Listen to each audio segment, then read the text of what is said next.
Good morning, Rockingham and Bellows Falls. It's Marty and Mike. We're here on the feed. It's October 12th, 2022. Fall's here. Fall is, everything's peaking. We're here today with Mike Cancellari and Josh Coates, and we're going to be talking about Frontline Foundation, a program that's here in Bellows Falls and helping out our veterans and our service people and our first responders. But first, Marty, with local events. So it's the second week of Lyle Lyle Crocodile at the Bellows Falls Opera House. It's playing through the 18th. Classic movie tonight is The Wizard of Oz. I don't know if I can see the flying monkeys on the big screen. No. It's bad enough on the TV screen. Anyway, that's sponsored by James and James Plumbing. And I just have to revert to last week. I did get to go see Eddie and the Cruisers. Yeah, how was it? On the big screen. And I realized that how bad, like, the filming quality was in 80s movies. But I forgot the surprise ending. So I was like, oh, I forgot the ending. So anyway, I won't spoil it for anyone that hasn't seen Eddie and the Cruisers. This week at Village Square Booksellers on Friday night at 7 p.m., Archer Mayer is going to be doing a book presentation, and I believe it is in Zoom capacity. So I know there's definitely a Zoom link. It wasn't clear to me whether it's Zoom and in person. Okay. But anyway, if you go to the Village Square Booksellers, either their Facebook page, the Archer Mayer event page, or their website, you can get the Zoom link, and you can. He's talking about his newest Joe Gunther series book. The Flannel Festival is this weekend. All right. And I can tell you that Mike and Josh are very excited about going. I didn't wear flannel today, though. Josh beat me to this. He's been pre-gaming it all week. So that's Saturday and Sunday, the 15th and 16th, up at Rockingham Hill Farm. There's music, there's food, there's flannel, there's coffee and cider through the Rotary. There's also the Fireman's Parade this weekend, which I just found out. I just found that out. I thought I just missed it last weekend and didn't hear it, but it's Sunday afternoon. And it's a big weekend. Coming up in November, we have Comedy Divas coming to the Bellows Falls Opera House. The Vermont Comedy Divas are the only all-female touring comedy group around. And I have seen them in the past, and they're very good, and that will be a benefit for the Greater Falls Regional Chamber of Commerce. Okay. So there's my local events. Mike and Josh, welcome. Thank you for coming on board. Thank you. Thanks for having us. I'm not exactly sure. Marty, you want to start this off? Or? So I think I'm just going to read your little blurb, because I think that kind of sets the tone. So Frontline Foundations is a skill-based program for veterans and first responders that focuses on post-traumatic growth and resiliency using mindfulness skills. So those are a lot of those words that are kind of like, ooh. So I think the first thing is to talk about post-traumatic and PTSD, and really what is it, and how does it present, and is it real? So I can take that question. Post-traumatic stress disorder is something that you literally find in something called the DSM-5. It's a manual that gives all the mental health ailments that one can have. I don't like the term disorder. That's a personal thing, because it is more of an injury. It is a physiological response to being exposed to trauma, and it can be from one event or it can be cumulative. And for the population that we serve, it is cumulative for the most part. Uniformed services people are out there, and they are going into traumatic situations, and it has an impact on their brain. And basically, if I can sort of break it down as simply as I can, there is an animal part of our brain, and there's the prefrontal cortex. It's like that's what makes us human. The animal part of our brain reacts to danger, to outside things faster than our own brain can react to it, and we can think of a situation. So when we're exposed to trauma, we have a fight or flight or freeze response, and with post-traumatic stress, and particularly with complex trauma and repeated cumulative traumas, our body can get stuck in that fight or flight response. And to find our way out of it, you can't think your way out of it. It's the animal part of your brain reacting to things. So in those situations, it is vital to keep you safe and those around you safe, particularly in uniformed services, and it's like a superpower that it makes your body prepared to do the things, and your mind prepared to do things that are difficult. When you're at home and you're going to the grocery store doing all those other things, the animal part of your brain can't figure that part out necessarily. It doesn't make the connection where, there's a young man or woman that's in the battlefields of Iraq and Afghanistan, the next thing they're back in the United States, and the top part of your brain knows that you're in two different places, but the animal part doesn't necessarily know that. So that's why I say it's more of an injury than it is a disorder. To call it a disorder, it feels like people feel, well, that means there's something wrong with me. It's like, no, this is a predictable response to being exposed to trauma repeatedly. That's the trouble I have with the term disorder. Like, that's great for health insurance companies, but Right. disorder makes it sound like it's not predictable. Right. Like, oh, there's something unique about your situation. It's like, no. If you do these types of jobs and you are exposed to the types of things that veterans and first responders are exposed to, like, it's a highly predictable outcome. So disorder makes it sound like you're uniquely affected by this, and it's Yeah. not unique at all. I never thought about that, but you're right. And do you think that's part of the evolution of, I guess, both how it has come about being discovered as a disorder or an injury, and the culture of the people that you're dealing with? Is like there's sort of this super, I don't want to say super macho, but the idea of that they are supermen, and therefore they can't be hurt or whatever. And the fact and the admission of injury is one of the issues, isn't it? And so as PTSD has come along, at first it was like, oh, buck up. Yeah. And now it's like, being recognized, and I imagine there will be an evolution at some point where it's actually, and maybe we're at that point now. That's what we should be talking about. I think we're at the beginning of the point where many people are starting to look at PTSD, if that's what you want to call it, as more of an injury. All of my clients who are firefighters and police officers would have no trouble at all taking a sick day if they had to have a knee replaced, or your shoulder comes out for the 5th time, and it's like, well, you're going to be in the back of the truck now because your shoulder came out. No big deal. Nobody has a problem with that. But we're still not at the point in our culture where we see trauma as an actual injury. Yeah. I think that'll be a huge step forward when we start to look at that in equal terms as an orthopedic injury. And I think we're getting there slowly, for sure. But it's like, how long can our culture ignore that these injuries are in our fire departments and police departments, and there are things that we can do to mitigate that kind of trauma. There's things that we can do to recover from trauma. There's things that we can do to prevent, or not to prevent, but to instill some skills and a good way of thinking about this stuff very early on when someone begins a career in uniform service. There's things that we can do to address this. So along those lines, Mike, I know you've been doing this for 5 years, 10 years? Something like, well, I've been in the mental health field for over 15, but with this population, it's been since 2016. That's in first. But you were responders. sort of, and I don't want to say a pioneer, but you were in pioneering programs, at least in Vermont, that you sort of have been at this from the very beginning. And I'd like to ask, what do you find works? Because I know you use the term mindfulness, but I don't know that people in the audience actually, what in layman's terms, what is that and how does it work? Awesome. Mindfulness is the ability to choose where to put your attention. Period. That's what it is. People think because of the way it's discussed in the culture that mindfulness is a quality of who you are. Like, yes, Mike he lets things roll off his back. He doesn't get too upset. He can take a lot of work stress without having, that's not what mindfulness is about. Mindfulness is not a quality that you're born with. It's not about being a good person or a bad person. It's a skill that you can learn every bit as much as the skills that firefighters and police officers use every day are skills that you can learn. So an important hurdle that we overcome in talking about mindfulness is it's not about controlling your thoughts. Anytime you hear language about yes, we'll just you'll push those thoughts out of your head and only think productive thoughts.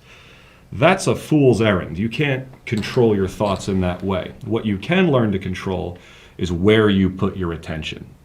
So is your attention, you're having dinner with your significant other, is your attention on your significant other? Or is it thinking about all the mistakes that you think you made at that last call? Or what did, like your boss sends you an email like, come to my office at 8 a.m. on Monday and bring all of your personal belongings. And you're thinking like, what does that mean? Oh my God. And it's like, every human being, we all get lost in la la land. We all have anxiety. But what mindfulness is a set of skills that teach us how to control where our attention goes. So that I can choose to pay attention to my wife at dinner instead of replaying things from my past, or instead of being stuck in trying to figure out what's going to happen in the future. It's about being in the here and now, the present moment, and it's all about your attention. Okay. How do you do that? How do you do that? In simplest terms, we do a variety of meditative or meditation type exercises. And the simplest of all mindfulness exercises is to sit down and shut up and close your eyes and just follow the flow of your breath with your attention. Feel the breath as it comes in. Maybe it feels cool. Feel the breath as it comes out. Maybe it feels a little warmer. And while you're just paying attention to this very simple flow in and out, your mind will start to wander immediately. And you'll be thinking, I got to get the hot dog buns on the ride home. What did my boss mean by that text message? And every time you notice that your mind has wandered, you go, wait a minute, I'm supposed to be focusing on the breath. And you bring your attention back to the breath. And then 1.5 seconds later, your mind goes right back to that thing. and that's the trick, is at that point, you don't beat yourself up. That's not a failure of the exercise, that is the exercise. Every time you notice your mind has wandered, you just come right back to the breath. And you get enough reps in. I use a lot of exercise metaphors for this because it's a skill and it's an exercise. The more reps you get at bringing your attention back, the next time you have a real heavy-duty memory or some real heavy anxiety about something in the future, you got all them reps in, you might just say to yourself, oh, you know what? I can put my attention back on my job, my wife, my kids, and I can worry about that stuff later. So that's the So quick. you're literally creating mental muscle memory. Yeah, exactly. That's a And that's by a the phrase way, I that's like to like use. one of the best explanations of mindfulness and the most succinct explanation of mindfulness I've heard. Awesome. Cool. Because and also for just the idea of meditation, like the mindfulness meditation. People think of meditation as this thing that is so unattainable because you have to be completely void of Exactly. That's the biggest. So I thank you for your compliment, but I learned all of this from my clients, from hearing their feedback about how they experienced mindfulness and meditation being talked about. And it's exactly how it's in the culture. People say they think that meditation instructions are to sit down and clear your mind. Yeah. It's like, okay, good luck. Good luck clearing your mind. The Dalai Lama does not clear his mind all the time. He's got 60 years of practice, but your mind is not going to be clear, and trying to push things out of your mind is that only adds energy to it.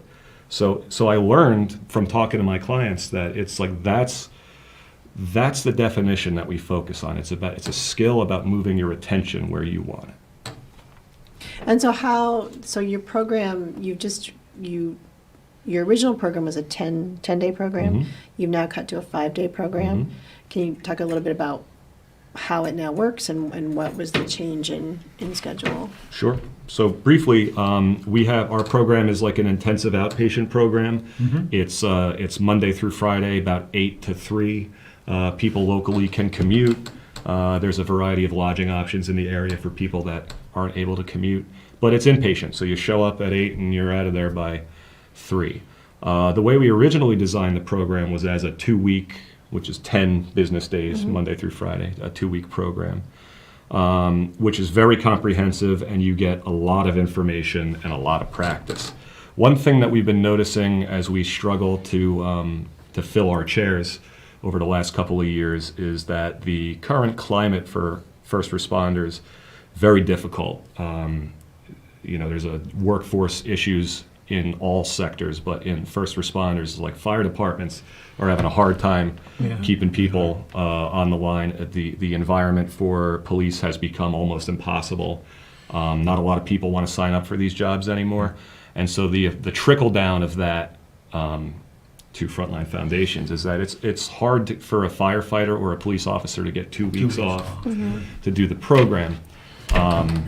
And of course, after the whole pandemic thing, it's like you finally get 2 weeks off. Maybe you're going to take your family on a vacation instead of coming to us for 2 weeks, and I totally understand that. So we made a decision to offer a 5-day program where we take all of the skills that we teach and much of the education from our 2-week program, and we just make it fit a little better into a 5-day situation. I don't think we're losing any of our content by doing that. What I think, the only thing I think is really missing is some extra detail and some more practice, which is kind of fine because people are welcome to stay beyond the 5 day. Even though we advertise now it's a 5-day program, hoping to get more clients in the door. If a client wants to stay, like, hey, can I stay next Monday and get more practice? Absolutely. And if you do stay for the second week, I will, and Josh and all of our staff, we will make it fresh for people that stay into the second week. So we've made this decision to hopefully make it easier for people that are still working to get the help that they need.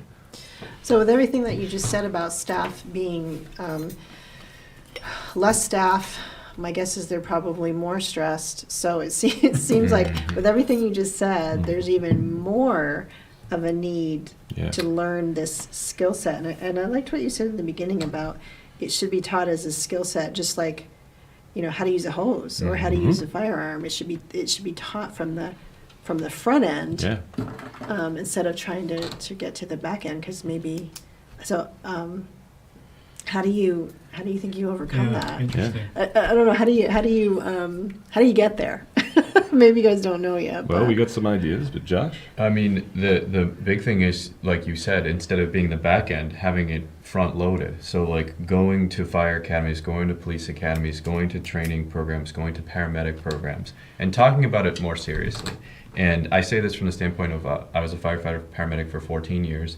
When I was in school, and even the fire academy, the lessons that were given to you were don't drink, don't mess around with, things you shouldn't be, gambling, things like that, and take care of yourself. And that was like, a 15-minute lecture, and that was it. And that's not to like downplay that people don't realize that it's an issue. It's just that they don't think about any other way of mitigating it, because it seems like it's post-traumatic stress sometimes does not show up immediately. And so on average, after 9/11, post-traumatic stress disorder didn't show up in a lot of those men and women until 6 years later on average. And so part of that is like, sometimes it does show up right away, but some of it is maybe there's some built-in resilience factors in the anticipation you're going to see traumatic things. And like what you were saying, the idea of like, I have to manage this because nobody else can. When somebody calls 911 for me, I'm going, there's nobody coming to help me. Yeah. So I have to keep up that. So if we go in and we teach people about when to look for things like that, you're no longer feeling interested in things you're doing, you're getting into arguments all the time, you're struggling, you're taking a lot of sick time, those are all red flags that should be presented to people as to pay attention earlier on, that like maybe somebody needs some of these skills. And then even before that, if we can get into some of these academies and stuff and talk about the importance of skills and maintaining those things and engaging it as and incorporating it as more of a training for the job, then that's going to increase people's resiliency, and it'll increase their ability to recognize when there isn't a problem with themselves or one of their coworkers. And that's like the long-term goal. Like right now, we're trying to like catch people where they're at. Yeah. And but it is true that it needs to be front-loaded. Just like in firefighting, there's a huge movement for cancer prevention, and it's all about cancer prevention, and it's very important because there's huge exposure to carcinogens. There's less impetus right now currently to be like, well, how much trauma are you experiencing? Because people don't want to do it because it's part of the job. There's no Geiger counter that tells you you're saturated with trauma, right. time to take a break and see. So it's like two parts. It's destigmatizing it and making people understand that it's not a moral failing. It does not mean you're not tough. It does not mean any of those things. It is a physiological response that is more ancient than the higher order brain that I was talking about. And so it's literally, it's for people that are used to controlling things. It's a response you can't control, and I think that's because it's it's amygdala response, right? Technically, like you said, the front part of your brain, the amygdala is that? Well, if I'm Or understanding is it it the correctly. primitive brain? Well, Primitive. there's the hippocampus, and then that's tied to memory, and amygdala is like the fear and emotional responses and stuff like that. And those are all connected, and those all talk to each other in regards to a traumatic response before the top part of your brain does. Yeah. So it has those automatic reactions. So yes, what you're saying is that those ancient parts of the brain are more reactionary, and that's why we have, certain things that we don't like, that, like bare teeth, snakes, all these are all evolutionary things we've learned to be afraid of and react to. But with trauma, sometimes those memories aren't, we don't even get the time to process them before our body comes up with a solution to react to them. One way that I've phrased it for our clients is to make it understandable, because there's a lot of neuroscience that goes on here. If you're a firefighter or a police officer, or you're a veteran who's deployed and seen a lot of combat, all of these types of jobs, the primitive brain that we were talking about, the limbic system, is firing all the time, keeping you alive. That's what lets you, as a firefighter, scale a ladder and go punch a hole in somebody's roof. The house is on fire. Medics doing CPR in the middle of a 2-lane highway. That primitive brain lets you tunnel in and focus on the job. What the types of things that happen to us when we start to talk about PTSD, or post-traumatic stress, and here's the punchline that I said I was going to get to 5 minutes ago. Punchline is your brain starts to have a hard time telling the difference between a life and death emergency that you see every day and somebody disagreeing with you.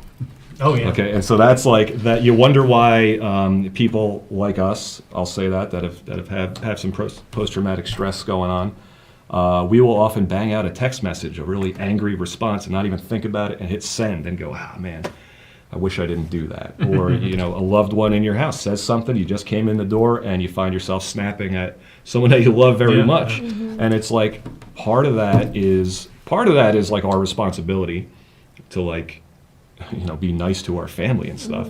But part of that also is your brain does have a hard time telling the difference between somebody disagreeing with you in the middle of an active fire scene, which is this ain't the time to have a whole higher order discussion about this. I need you to do this now.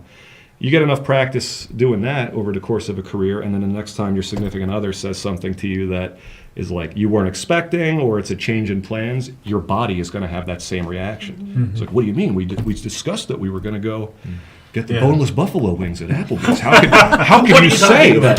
Boneless buffalo It's wings. and I'm talking about this from the inside, and so is Josh. Yeah. But that's a big deal. It's realizing that. You're going to be responsible for cleaning up those little messes that you make in your family. Yeah. But it's not because you're a uniquely bad person. It's not because you're a uniquely weak, is a word that I hear a lot. It's none of that. It's a highly predictable response. The same way that if you do a triple Lindy off your roof, you might break one of your ankles. That's a predictable injury. So. Or I guess I was thinking about it in the beginning, and we only have a little bit of time left, so I'll be quick. There's such a big focus on football players and concussions right now. It's predictable. If they get hit in the head, they have all these testing things. They test them for concussions. They never tested for concussions. So it's predictable. If you go in to a very traumatic environment, you're going to have a predictable reaction. So it seems to me oh, well, that makes sense. Yeah. We have about a minute left.